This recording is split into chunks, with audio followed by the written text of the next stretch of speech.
الحمد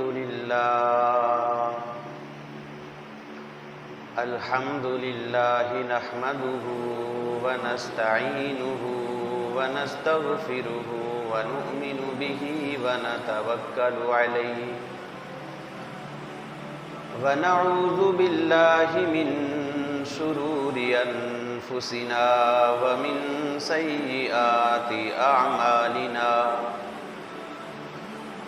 من يهده الله فلا مضل له ومن يضلله فلا هادي له ونشهد أن لا إله إلا الله وحده لا شريك له ونشهد أن سيدنا ومولانا محمدا عبده ورسوله أما بعد فأعوذ بالله من الشيطان الرجيم بسم الله الرحمن الرحيم الذي خلق الموت والحياة ليبلوكم أيكم أحسن عملا وقال النبي صلى الله تعالى عليه وسلم إن يسير الرياء شرك صدق الله مولانا العظيم وصدق رسوله النبي الكريم ونحن على ذلك لمن الشاهدين والشاكرين والحمد لله رب العالمين رب اشرح لي صدري ويسر لي أمري واحلل عقدة من لساني يفقهوا قولي رب زدني علما رب زدني علما رب زدني علما سبحانك لا علم لنا إلا ما علمتنا إنك أنت العليم الحكيم اللهم صل على محمد وعلى آل محمد كما صليت على إبراهيم وعلى آل إبراهيم إنك حميد مجيد اللهم بارك على محمد وعلى آل محمد كما باركت على إبراهيم وعلى آل إبراهيم إنك حميد مجید میرے واجب الاحترام معزز سامعین کرام، گزشتہ جمعہ ریاکاری کی حقیقت پر پڑھایا تھا اور انشاءاللہ اس خطبہ میں بھی اسی موضوع کو آگے چلائیں گے۔ آپ حضرات کے سامنے ایک آیت کریمہ تلاوت کی ہے، یہ سورۃ الملک کی دوسری آیت ہے۔ اس میں رب ذوالجلال فرماتے ہیں الذی خلق الموت والحیات، وہی ذات ہے جس نے موت کو پیدا کیا اور زندگی کو پیدا کیا، لیبلوکم ایکم احسن عملا، کیوں پیدا کیا؟ تاکہ وہ جان لے کہ تم میں سے کون اچھے اعمال کر کے آتا ہے، یعنی اچھے اعمال کرنا یہ ہماری آزمائش ہے، اللہ نے اسی مقصد کے لیے ہمیں پیدا فرمایا ہے۔ اب اچھے اعمال کون سے ہوں گے؟ جو اللہ کو محبوب ہوں گے، وہ اچھے اعمال وہ ہوں گے جن میں اتباع سنت ہوگی، یعنی اللہ کے نبی صلی اللہ علیہ وسلم کی پیروی میں وہ عمل کیا جائے، اور دوسرے نمبر پر اس میں اخلاص ہوگا، ریاکاری نہ ہوگی۔ یہ اچھے اعمال ہیں، ان اعمال پر اللہ نے فیصلے کرنے ہیں۔ اگر ایمان لانے کے بعد یہ دو چیزیں عمل میں نہیں ہوں گی تو اللہ کی بارگاہ میں وہ عمل قبول نہیں ہوگا۔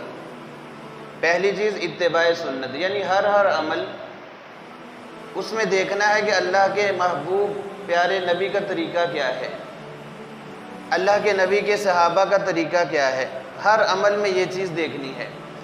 اگر تو وہ سنت سے ثابت ہے، ہمیں کوئی نظیر نظر آ جاتی ہے تو اس کو سینے سے لگا لیں، پھر یہ نہ دیکھیں عمل چھوٹا ہے یا بڑا، اور اس میں اخلاص پیدا کریں۔ اخلاص کی دولت سے چھوٹے سے چھوٹا عمل بھی ایسے مقام پر پہنچ جاتا ہے کہ بندے کی بخشش کا سبب بن جاتا ہے، کیونکہ اللہ رب العزت نے قرآن مجید میں کیا فرمایا؟ ایکم احسن عملا، کون اچھے اعمال کر کے آتا ہے۔ یہ کہیں نہیں فرمایا کہ کون نیکیوں کے ڈھیر لے کر، نیکیوں کے پہاڑ لے کر میرے پاس آتا ہے، نہیں، بلکہ اچھے اعمال۔ اچھے اعمال میں ایک ذرے کے برابر بھی اگر اچھا عمل ہے ہمارا تو انشاءاللہ اسی پر اللہ کی طرف سے مغفرت کے فیصلے ہو جائیں گے۔ اور ایسی نظیریں احادیث سے ملتی ہیں۔ حدیث مبارکہ میں ایک واقعہ آتا ہے، ایک آدمی تھا، بنی اسرائیلی واقعہ ہے، وہ جا رہا تھا، اس کو پیاس نے تنگ کیا، پانی کی تلاش میں نکلا، اس کو ایک جگہ کنواں نظر آیا۔ اب اس نے دیکھا کہ پانی بہت نیچے ہے، کوئی ڈول وغیرہ بھی نہیں ہے، تو وہ کسی طریقے سے کنویں کے اندر اترا اور اس نے اپنی پیاس بجھائی، پانی پیا، اللہ کا شکر ادا کیا، کنویں سے باہر آیا۔ جب باہر آیا تو اس نے کیا دیکھا کہ ایک کتا ہے، وہ جو کنویں کے آس پاس جو منڈیر کے ساتھ مٹی، گیلی مٹی، اس کو چاٹ رہا ہے۔ اس آدمی کو احساس ہوا کہ یار مجھے جس طرح پیاس نے تنگ کیا تھا، شاید اس کو بھی پیاس لگی ہے، بیچارہ پانی تک نہیں پہنچ سکتا اور یہ مٹی کو چاٹ رہا ہے اپنی پیاس بجھانے کے لیے۔ خیر اس نے آس پاس دیکھا، اسے کوئی چیز نظر نہ آئی کہ کس طریقے سے اس کو پانی پلائیں۔ حدیث مبارکہ میں آتا ہے وہ بندہ کنویں میں اترا، اس نے اپنا جوتا اتارا، کنویں میں اترا، جوتے کے اندر پانی بھرا اور اس کو اپنے منہ میں لیا۔ اب وہ جوتا منہ میں پکڑ کر کنویں سے باہر آیا اور اس کتے کو پانی پلایا۔ اللہ کے نبی صلی اللہ علیہ وسلم فرماتے ہیں، اب دیکھیں چھوٹا سا عمل ہے، کوئی اس نے نیکیوں کے پہاڑ نہیں لگائے، چھوٹا سا عمل ہے لیکن اخلاص تھا، خالص نیت تھی، اللہ کی مخلوق پر رحم کرنا شامل تھا۔ اللہ کے نبی صلی اللہ علیہ وسلم فرماتے ہیں کہ جب اس کا انتقال ہوا تو اللہ رب العزت نے اسی نیکی کی وجہ سے اس کی بخشش فرما دی، اس کو جنت کا وارث بنا دیا۔ اب دیکھیں چھوٹا سا عمل ہے اور وہ بھی ایک کتے کے ساتھ، جانور کے ساتھ جو ناپاک ہے، لیکن اس کے ساتھ بھی نیکی اس نے کی، اللہ رب العزت نے اسی نیکی کو بخشش کا ذریعہ بنا دیا۔ تو کوئی بھی عمل ہوگا اگر اس میں اخلاص ہوگا، سنت کے مطابق ہوگا، چاہے چھوٹا سا عمل ہی کیوں نہیں ہے، اللہ کی بارگاہ میں اس کی بڑی قدر و منزلت ہے۔ وہ ایکم احسن عملا، وہ اچھے اعمال میں وہ شامل ہو جائے گا، وہی بخشش کا ذریعہ بن جائے گا۔ حتیٰ کہ حدیث مبارکہ میں ایک واقعہ ایسا بھی آتا ہے، جب جنتی اور جہنمی الگ الگ ہو جائیں گے، جنتیوں کو حکم ہوگا، صف بندی ہو جائے گی، جہنمیوں کی صفیں الگ ہو جائیں گی، جنتیوں کی الگ ہو جائیں گی۔ جنتیوں کو حکم ہوگا کہ اب جنت میں چلے جاؤ۔ اب جنتی جنت میں جا رہے ہوں گے، اللہ کے نبی صلی اللہ علیہ وسلم فرماتے ہیں کہ اسی اثناء میں جہنمیوں کی صف سے ایک آدمی نکلے گا باہر اور جنتیوں کی صف کے قریب آئے گا اور ایک آدمی کو بازو سے پکڑ لے گا۔ اب وہ جو جنتی آدمی جنت میں جا رہا ہے وہ ٹھہر جائے گا، پوچھے گا بھائی کیا معاملہ ہے، کیوں مجھے روک لیا تو نے؟ وہ کہنے لگا میں نے ایک مرتبہ تجھے پانی پلایا تھا، تجھے پیاس لگی تھی، میں نے ایک گلاس پانی کا تجھے پلایا تھا، تجھے یاد ہے؟ اور آخرت کا معاملہ ایسا ہوگا، وہاں ہر چیز جس طرح ویڈیو ہمارے سامنے چلتی ہے، ہر حرکت نظر آ رہی ہوتی ہے نا، اسی طرح پوری زندگی کا ریکارڈ اللہ تعالیٰ سامنے لے آئیں گے۔ کوئی آدمی کو ایک ذرہ برابر نیکی یا گناہ بھولے گا نہیں، ہر چیز یاد ہوگی۔ وہ کہے گا ہاں فلاں وقت تو نے مجھے پانی پلایا تھا، تو کہنے لگا یار میں نے تیرے ساتھ یہ نیکی کی تھی، آج میں جہنمیوں کے صف میں ہوں، تیرے لیے تو جنت کا فیصلہ ہو گیا ہے، میری بھی ذرا سفارش کر دے۔ اب یہ جنتی آدمی دیکھیں ایک گلاس صرف پانی پلایا ہے اخلاص کی بدولت، اور اس کے بارے میں جہنم کا فیصلہ بھی ہو چکا ہے کہ جہنمیوں کی صف میں کھڑا ہے۔ لیکن اب یہ جو جنتی آدمی اللہ سے دعا کرے گا، سفارش کرے گا، یا اللہ اس آدمی نے مجھے ایک مرتبہ پانی پلایا تھا، مجھے بہت پیاس لگی ہوئی تھی، اس نے میرے ساتھ یہ نیکی کی ہے، آج میں سفارش کرتا ہوں یا اللہ اس کو بھی جنت کا وارث بنا دے۔ تو اللہ تعالیٰ اس کی دعا قبول فرمائیں گے اور ایک گلاس پانی پلانے والے کی بخشش فرما دیں گے اور اس کو بھی اس کے ساتھ جنت میں بھیج دیں گے۔ اب یہ ہے اعمال میں اخلاص، چاہے چھوٹے سے چھوٹا عمل کیوں نہیں ہے، اگر اس میں اخلاص ہوگا انشاءاللہ وہ بہت اعلیٰ مراتب پر پہنچ جائے گا۔ تو ہر عمل میں ہم نے دیکھنا کیا ہے، ایک تو اتباع سنت ہو، دوسرا عمل میں اخلاص ہو، تو پھر انشاءاللہ ہمارا ہر عمل، ہر اٹھنے والا قدم وہ جنت کی طرف ہوگا، ہمارا ہر عمل وہ جنت کا سامان ہوگا۔ تو ہر عمل میں ہم نے یہ چیز دیکھنی ہے۔ تو گزشتہ جمعہ بھی ریاکاری پر پڑھایا تھا، اس جمعے میں بھی اسی کو آگے چلاتے ہیں، ریاکاری یعنی دکھلاوا، اعمال میں دکھلاوا، چاہے بڑے سے بڑا عمل ہے، اگر اس میں دکھلاوا آ جائے، ریاکاری آ جائے، اللہ رب العزت کی بارگاہ میں وہ عمل قابل قبول نہیں ہے۔ اور ریاکار حضرت علی رضی اللہ تعالیٰ عنہ سے کسی نے پوچھا کیسے پتہ چلے گا کہ ہمارا عمل ریاکاری کے لیے ہے؟ وہ فرمانے لگے اپنے آپ کو جانچنے کے لیے کہ میں جو عمل کر رہا ہوں کیسا عمل ہے، کیا ریاکاری اس میں شامل ہے یا نہیں، دیکھنے کے لیے 3 چیزوں پر غور کریں کہ جو ریاکار بندہ ہوگا وہ لوگوں کے سامنے بڑی اعلیٰ عبادت کرے گا، لیکن جب تنہائی میں ہوگا کوئی اس کو پرواہ نہیں ہوگی، بلکہ سر سے بوجھ اتارے گا۔ اب ہم اس حضرت علی رضی اللہ تعالیٰ کے اس فرمان پر ذرا غور کریں کہ ہمارا عمل کیا ہے، کیا لوگوں کے ساتھ ہمارا عمل، لوگوں کے سامنے جب ہم نماز پڑھتے ہیں کیسی کیفیت ہوتی ہے، جب تنہائی میں پڑھتے ہیں اللہ کی عبادت کرتے ہیں کیسی کیفیت ہوتی ہے، ہمیں خود ہی پتہ چل جائے گا کہ کیا فرق ہے اس میں۔ اگر تو سیم ہے اللہ کا شکر ادا کریں، اور اگر فرق ہے تو اس کو دور کرنے کی کوشش کریں، یہ ریاکاری والا معاملہ ہے۔ یہ ایک علامت بتائی ہے۔ ایک بزرگ کا واقعہ آتا ہے، وہ بزرگ ایسے تھے کہ جنہوں نے نیک لوگوں کا لبادہ اڑا ہوا تھا، اور جو بادشاہ وقت تھا اس کو بڑی محبت تھی نیک لوگوں سے، اس نے شاہی انتظام کیے، شاہی کھانے پر ان کو بلایا۔ اب وہ شاہی مہمان تھے، دسترخوان پر بیٹھے، دسترخوان سجا ہوا ہے، کھانا شروع ہو گیا۔ اب یہ جو بزرگ تھے بزرگوں کے لبادے میں تھے، تھوڑا سا کھانا کھایا اور بس کر دی۔ بادشاہ نے پوچھا کہ آپ کی خاطر اتنا انتظام کیا؟ اب یہ کہنے لگے کہ بس میری اتنی ہی خوراک ہے، میں تھوڑا سا کھانا کھاتا ہوں، زیادہ نہیں کھاتا، کہ مجھے سمجھے بڑا متقی پرہیزگار ہے اس لیے۔ خیر نماز کا ٹائم ہو گیا، جب نماز کے لیے حضرت کھڑے ہوئے تو بڑی لمبی لمبی رکعتیں شروع کر دی۔ یہ لوگ نماز پڑھ کے فارغ ہو گئے، ابھی نماز میں مصروف ہیں، اور بادشاہ تو بہت خوش ہوا کہ یار یہ بندہ بہت عبادت گزار ہے، دیکھیں کیسی لمبی لمبی رکعتیں نمازیں پڑھ رہا ہے سب کے سامنے۔ خیر مجلس ختم ہوگی، یہ آدمی گھر میں آ گیا، اس کا بیٹا بھی اس کے ساتھ گیا تھا۔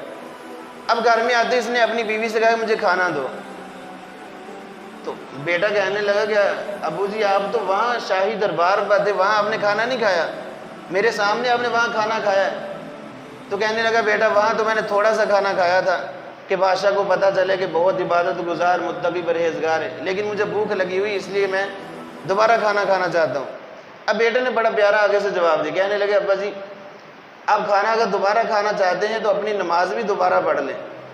جس طرح کھانا آپ نے بادشاہ کو دکھانے کے لیے تھوڑا سا کھایا کہ مجھے متقی پرہیزگار سمجھے، تو نماز بھی آپ نے بادشاہ کو دکھانے کے لیے پڑھی ہے، لہٰذا برائے مہربانی اپنی نماز بھی دوبارہ دوہرا لیں، وہ بھی اللہ کی بارگاہ میں قبول نہیں ہے۔ اب دیکھیں اس لیے ہمیں دیکھنا چاہیے ہمارا ظاہر اور باطن کیا ہے۔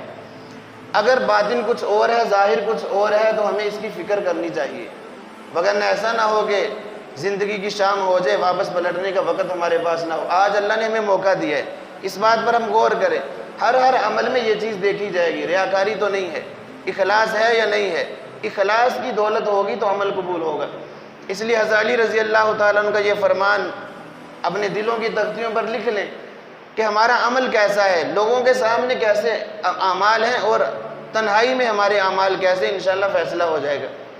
اسی طرح فرمایا کہ جو ریاکار بندہ ہوتا ہے، لوگ اگر اس کے عمل پر اس کی تعریف کر دیں تو عمل اور زیادہ بڑھا دیتا ہے، اور اگر اس کو تھوڑا سا برا بھلا کہہ دے تو عمل چھوڑ دیتا ہے۔ یہ ریاکار کی علامت ہے، کیونکہ جو مخلص بندہ ہوتا ہے اس کو کوئی پرواہ نہیں ہوتی کوئی اس کی تعریف کرے یا نہ کرے، اس کو پتہ ہوتا ہے جس ذات کے لیے میں عمل کر رہا ہوں وہ میرے اعمال کو دیکھ رہا ہے، کوئی اس کے عمل کو دیکھے یا نہ دیکھے، تعریف اور مذمت اس کے لیے برابر ہوتی ہے، اس سے کوئی فرق نہیں پڑتا۔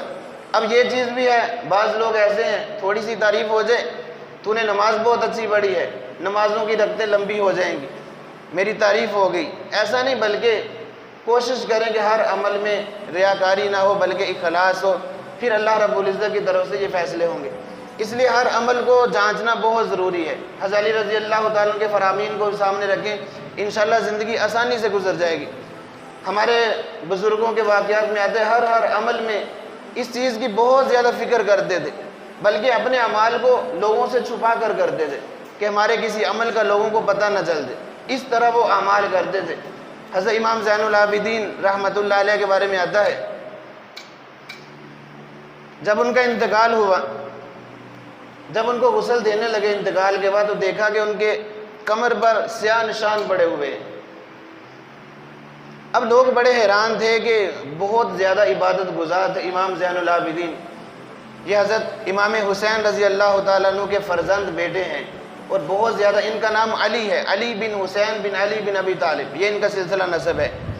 علی نام ہے، امام زین العابدین ان کو ان کی عبادت کی وجہ سے کہا کرتے تھے، بڑی اللہ کی عبادت کرتے تھے، عابدین کی زینت، بڑی عبادت کرتے تھے اور اللہ رب العزت کی بڑے بن سنور کر رہتے تھے، زیب و زینت کو بھی اختیار کرتے تھے۔ ان کے بارے میں آتا ہے اللہ نے ان کو اتنی وسعت دی تھی، ہر روزانہ نیا جوڑا پہنتے اور اس سے اپنے رب کی عبادت کرتے، جو اتارتے اس کو صدقہ کر دیتے، ہر روز ان کا یہ زندگی کا معمول تھا۔ اس طرح اللہ کی عبادت خشوع و خضوع کے ساتھ کرتے تھے، نازک مزاج تھے۔ لیکن جب انتقال کے وقت دیکھا غسل دیتے وقت کہ ان کی کمر پر سیاہ نشان پڑے ہوئے ہیں، لوگ بڑے حیران تھے کہ کیا وجہ ہو سکتی۔ گھر والوں سے پوچھا، کوئی خبر نہیں، کیا عمل تھا ان کا۔ خیر جب 2-3 دن گزرے تو غریب گھروں سے آوازیں آنے لگی، وہ بندہ کہاں چلا گیا جو رات کے وقت ہمارے گھروں کا پانی آ کر بھر جاتا تھا۔ اب دیکھیں وقت کے امام ہیں اور لوگوں کی نظر میں بڑی عزت اور مقام ہے ان کا۔ عمل کیا ہے، رات کے وقت جاتے، جو غریب نادار لوگ ہوتے، لاچار لوگ ہوتے، ان کے گھروں میں جاتے، ان کے گھروں کا پانی خود کندھوں پر لاد کر لاتے، ان کے گھروں میں پانی بھر دیتے، ان کے کام کاج میں ان کا ہاتھ بٹاتے، ان کی مدد کرتے۔ کسی کو خبر ہی نہیں تھی کہ کون یہ سارے کام کر کے چلا جاتا ہے۔ تو جب بعد میں پتہ چلا تو پھر یاد آیا، سمجھ آئی کہ واقعتاً وہ جو نشان پڑے ہوئے تھے، بوجھ اٹھانے کی وجہ سے کندھوں پر نشان پڑے ہوئے تھے، کتنا بوجھ اٹھاتے ہوں گے۔ اب دیکھیں ایسے بھی لوگ تھے جنہوں نے جنت کمائی ہے کہ اپنے اعمال کو چھپا کر کیا ہے۔ آج کل تو میڈیا کا دور ہے، اللہ معاف فرمائے، ایسے بھی لوگ ہیں جو غرباء کی توہین کرتے ہیں، ان کی دل آزاری کرتے ہیں۔ 10 روپے دیں گے تو اس کی سیلفی بنا لیں گے، تصویر بنا لیں گے اور اس کو نیٹ پہ ڈال دیں گے۔ یاد رکھیں اس میں غرباء کی توہین ہے۔ وہ جو لوگوں کے سے چھپتے پھرتے ہیں کہ ہم سامنے نہ آ جائیں، ہم ان کو نشر کر رہے ہیں لوگوں کے سامنے کہ یہ غریب ہیں، ان کی غربت کا مذاق نہیں اڑانا چاہیے، بلکہ کوشش کرنی چاہیے ایک ہاتھ سے صدقہ دیں تو دوسرے کو پتہ نہ چلے۔ حدیث مبارکہ میں آتا ہے قیامت والے دن جب اللہ کے عرش کا سایہ ہوگا، 7 قسم کے لوگوں کو اللہ تعالیٰ اپنے عرش کا سایہ نصیب کریں گے۔ ان میں سے ایسے بھی لوگ ہوں گے، ایک قسم کے لوگ ایسے ہوں گے کہ جو اللہ کی راہ میں صدقہ کرتے ہوں گے، ایک ہاتھ سے صدقہ کریں گے، دوسرے کو خبر تک نہیں ہوگی، وہ بھی اللہ رب العزت کے عرش کے سائے میں ہوں گے۔ تو یاد رکھیں جس ذات کے لیے ہم صدقہ کر رہے ہیں، کسی کی مدد کر رہے ہیں، وہ ذات تو ہمارے اعمال کو دیکھ رہی ہے، بدلہ اسی نے دینا ہے، لوگوں نے نہیں دینا۔ اس لیے اس بات سے بچنا چاہیے، جتنی کوشش ہو سکے اپنے اعمال کو چھپائیں کہ لوگوں کو پتہ نہ ہو، بس اللہ اور بندے کے درمیان یہ راز ہو۔ بلکہ ہمارے بزرگوں کے بارے میں یہاں بھی آتا ہے، وہ فرماتے اگر ہمارے بس میں ہوتا تو ہم فرشتوں سے بھی اپنے اعمال کو چھپا لیتے، لیکن یہ ہمارے بس میں نہیں ہے، فرشتوں کو تو ہمارے اعمال کا پتہ چل جاتا ہے۔ اتنی باریکیوں میں یہ لوگ چلے گئے۔ حضرت ابوبکر صدیق رضی اللہ تعالیٰ عنہ کا زمانہ خلافت ہے، امیر المؤمنین عمر بن خطاب رضی اللہ تعالیٰ عنہ نے دیکھا، ان کے دربار میں جب حاضر ہوئے تو ایک لسٹ دیکھی، اس پہ نام لکھے ہوئے تھے، کمزور لوگوں کے، بوڑھے، ضعیف، بیواؤں، عورتوں کے نام لکھے ہوئے تھے۔ اور ان لوگوں کا یہ طریقہ تھا کہ جو بے بس ہوتے، جن کا کوئی خدمت کرنے والا نہ ہوتا، صحابہ کرام کی ڈیوٹیاں لگ جاتی کہ فلاں کی خدمت فلاں کے ذمے، فلاں کی خدمت فلاں کے ذمے۔ اب یہ لسٹ دیکھی کہ نام لکھے ہوئے سب کے کہ فلاں گھر کی خدمت فلاں صحابی کے ذمے، اور یہ لوگ دوسروں کی خدمت کو سعادت سمجھتے تھے۔ آج تو اللہ معاف فرمائے، بیٹا باپ کو، والدین کو بوجھ سمجھتا ہے، بہن بھائیوں کو بوجھ سمجھتا ہے، اگر خدمت کا کہیں موقع مل جائے تو اپنے اوپر بوجھ سمجھتا ہے۔ لیکن یہ لوگ سعادت سمجھتے تھے، بلکہ اپنے جسم کی زکوٰۃ سمجھتے تھے۔ جس طرح مال کی زکوٰۃ دینے سے مال پاک ہو جاتا ہے، اس طرح لوگوں کی خدمت کرنے سے جسم پاک ہو جاتا ہے، یہ زکوٰۃ سمجھتے تھے اور سعادت سمجھتے تھے۔ اللہ رب العزت نے ان لوگوں کو ایسا ایمان دیا تھا۔ اب حضرت عمر رضی اللہ تعالیٰ عنہ کی نظر پڑی، ایک بیوہ کا نام لکھا ہوا ہے لیکن آگے کسی کا نام نہیں لکھا، وہ جگہ خالی ہے۔ ان کے دل میں شوق پیدا ہوا، چلو اس بیوہ کی خدمت میں کرتا ہوں۔ اس کا ایڈریس لکھا، پتہ لکھا، فجر کی نماز کے بعد اس کے گھر میں دستک دی، پوچھا کہ میں خدمت کے لیے حاضر ہوا ہوں۔ تو وہ بوڑھی عورت اندر سے آواز ہے کہ بیٹا رات کو کوئی آدمی آیا تھا، وہ خدمت کر کے چلا گیا ہے، اب کوئی ضرورت نہیں ہے۔ حضرت عمر رضی اللہ عنہ بڑے حیران کہ کون آدمی ہے، فجر سے پہلے آ گیا۔ اب دوسرے دن تہجد کے وقت حضرت عمر رضی اللہ تعالیٰ عنہ دروازے پر آئے کہ اماں میں خدمت کے لیے حاضر ہوا ہوں۔ بڑھیا نے پھر وہی جواب دیا، بیٹا کوئی آدمی رات کو آیا تھا اور خدمت کر کے چلا گیا، اب ضرورت نہیں ہے۔ حضرت عمر رضی اللہ تعالیٰ، اب یہ لوگ تھے نیکی کے بارے میں بڑے حریص تھے، فاستبقوا الخیرات، نیکی کے کاموں میں ایک دوسرے سے آگے بڑھنے والے تھے۔ ہر صحابی کی کوشش ہوتی تھی کہ ہم نیک اعمال میں دوسرے سے میں سبقت لے جاؤں، اور حضرت عمر رضی اللہ تعالیٰ کی یہ کوشش ہوتی تھی کہ میں ابوبکر صدیق رضی اللہ تعالیٰ سے آگے بڑھ جاؤں نیکی کے میدان میں، ہر وقت ان کی یہ کوشش ہوتی تھی۔ لیکن وہ بھی پھر صدیق اکبر تھے۔ انبیاء کے بعد اگر کسی کا مقام ہے تو وہ سیدنا صدیق اکبر رضی اللہ تعالیٰ عنہ ہیں۔ اب حضرت عمر رضی اللہ تعالیٰ تیسرے دن عشاء کی نماز پڑھی اور چھپ کر بیٹھ گئے اس بڑھیا کے گھر کے قریب کہ آج میں دیکھوں گا کون آدمی ایسا ہے جو اس بڑھیا کی خدمت کرتا ہے۔ حضرت عمر رضی اللہ تعالیٰ انتظار میں بیٹھے، وقت گزرتا گیا، جب خوب اندھیرا چھا گیا تو کیا دیکھتے ہیں کہ ایک آدمی نے منہ لپیٹا ہوا ہے، نقاب کیا ہوا ہے، اور آہستہ آہستہ چلتے ہوئے، حتیٰ کہ روایات میں آتا ہے جوتا بھی نہیں پہنا تھا، اور بڑھیا کے دروازے کے جب قریب پہنچے تو حضرت عمر رضی اللہ نے پوچھا کون ہو تم؟ جب آواز ہے تو کہنے لگے میں ابو بکر ہوں۔ اب حضرت عمر رضی اللہ عنہ کے پاؤں کے نیچے سے زمین نکل گئی، واہ ابو بکر، کس مقام پر تو پہنچا ہوا ہے، عمر کبھی بھی تیرے مقام کو نہیں پا سکتا، ایسا مقام تھا۔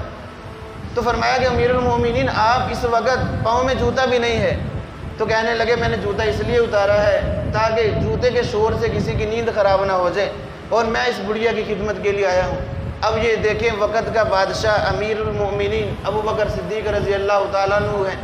انبیاء کے بعد کائنات میں اگر کسی کا مقام ہے سیدنا صدیق اکبر رضی اللہ تعالیٰ عنہ ہے، لیکن خدمت کیا کر رہے ہیں؟ ایک طرف حاکم مدینہ ہے، بلکہ امت مسلمہ کے امام، پیشوا، مقتدی، سلطان ہے، بادشاہ ہے، دوسری طرف ایک بڑھیا نابینا اس کے گھر میں جا کر جھاڑو دیتے، اس کے کھانے کا انتظام کرتے، اس کا پانی بھر کر رکھ دیتے۔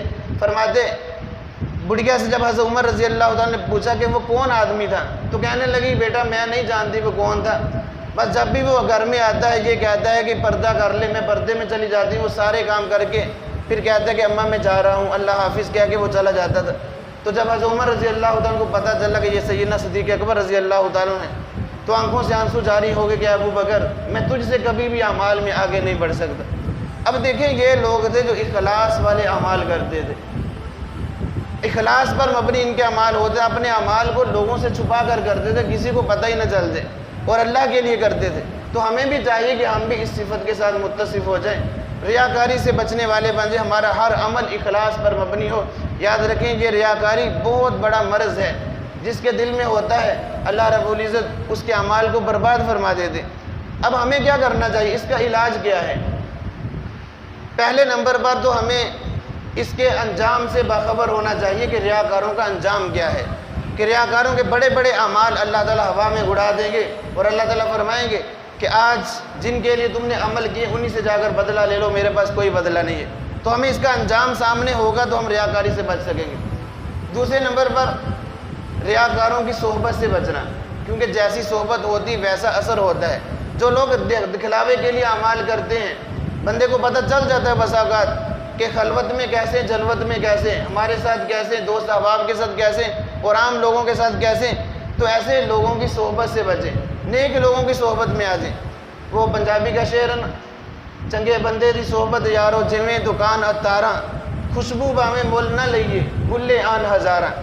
برے بندے دی صحبت یارو جویں دکان لوہاراں، کپڑے باویں کنج کنج بئیے چنگا آن ہزاراں۔ یہ بہت اچھا عکاسی کرتا ہے صحیح اسلام کی کہ اچھے بندے کی صحبت تجھے اچھا بنا دے گی، برے بندے کی صحبت برا بنا دے گی۔ صحبت سے بچیں، ریاکاروں کی صحبت سے بچیں۔